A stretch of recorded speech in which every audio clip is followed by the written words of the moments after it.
Your face hits the dirt hard. It knocks the wind right out of you. You're coughing, and there's a taste of copper in your mouth. You try to push yourself up, but your arms are shaking too hard to hold your weight. Everything around you is a blur of dust, shattered glass, and a roar so loud you can feel it in your teeth. Here's the thing.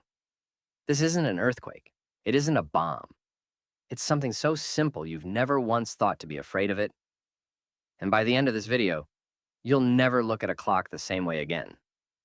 20 seconds ago, this was a completely normal Tuesday. Red light, downtown traffic. You're messing with the radio.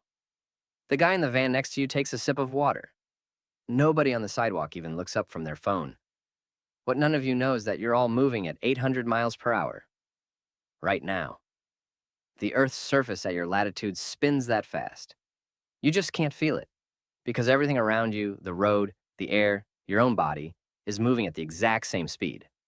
At 2 p.m. exactly, the planet's crust stops. Not slows down, stops. For 1 second. And that 1 second is the only thing standing between you and the worst day in human history. Newton's first law doesn't care that this is impossible. An object in motion stays in motion, and your car, the air, and your own body still have 800 miles per hour of momentum that the ground no longer does. You're thrown into the steering wheel as the car tries to keep moving and the road refuses to. The airbag detonates in your face. The van beside you gets launched sideways, like it's been hit by a missile, flipping down the street as its tires lose every ounce of grip on a surface that just betrayed physics. Across the intersection, a skyscraper snaps at its base. The foundation stopped with the crust, but the top of the building was still trying to travel at highway speed. It folds forward into the street, like it's bowing. And that's just the ground. The air hasn't stopped yet. The entire atmosphere keeps its momentum too, slamming forward as a wall of supersonic wind that rips car doors off their hinges and tears asphalt straight off the ground. Then, the second ends. The planet jerks back into rotation, and the restart sends a second shockwave ripping across a surface that's already in ruins. You crawl out of a car window that doesn't exist anymore. Your hands are bleeding. The wind has gone quiet, but the air smells like burning rubber from 1,000 tires that just liquefied against the road. Every car you can see is flattened against a building. People are stumbling out of the wreckage, completely silent, completely lost. And then you feel it in your chest before you hear it. The ground stopped. The oceans didn't. Water is a fluid. It doesn't care about Newton's law any less than the air did. Billions of gallons that were already in motion are now slamming forward with nothing holding them back. A wall of black seawater taller than the buildings around you breaks over the horizon. It swallows the harbor in under a second and crushes a concrete bridge like a cracker. There's nowhere to run, so you climb. You haul yourself up the twisted steel frame of a collapsed building. Lock your arms around a beam and hold on as freezing water slams into the structure and floods a mile inland. When you open your eyes, the water's retreating like a muddy river, and you're sitting 30 feet in the air, soaked, freezing, alive. You think the worst part is over. It isn't even close to over.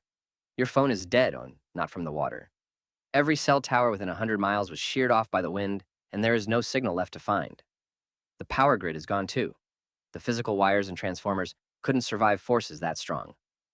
Over the next few days, you learn how to survive off canned food from gutted grocery stores. A stranger with a battery radio tells you something that changes everything. The poles made it through almost untouched. Earth's spin is fastest at the equator and drops to nearly nothing at the very top and bottom of the planet. Near the Arctic Circle, there was barely any wind, barely any wave. The coldest place on Earth just became the only safe one. But the planet isn't done, because stopping a spinning sphere doesn't just wreck the surface. It wrecks what's underneath it too.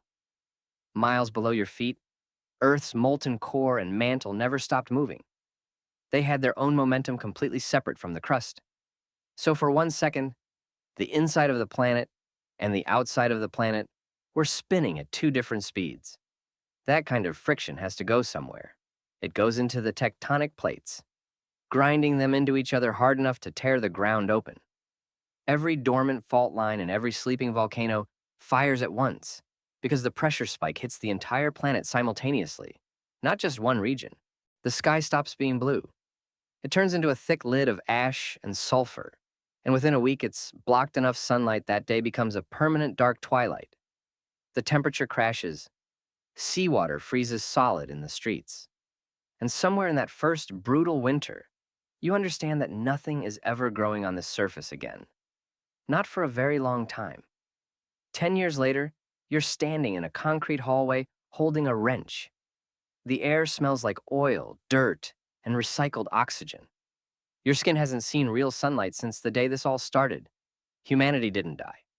It went underground, carved straight into mountain bedrock for insulation against surface storms that never fully stopped. Your job now is maintenance, checking air vent seals, monitoring the wind turbines bolted to the mountain above you that turn permanent surface storms into electricity for the hydroponic farms below. Down here, everything is bolted or welded to something else because everyone remembers exactly what happens when things are free to keep moving on their own.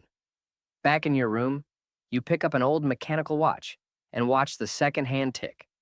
Before all this, a second was nothing, a gap between red lights, a breath you didn't think about. Now you know better.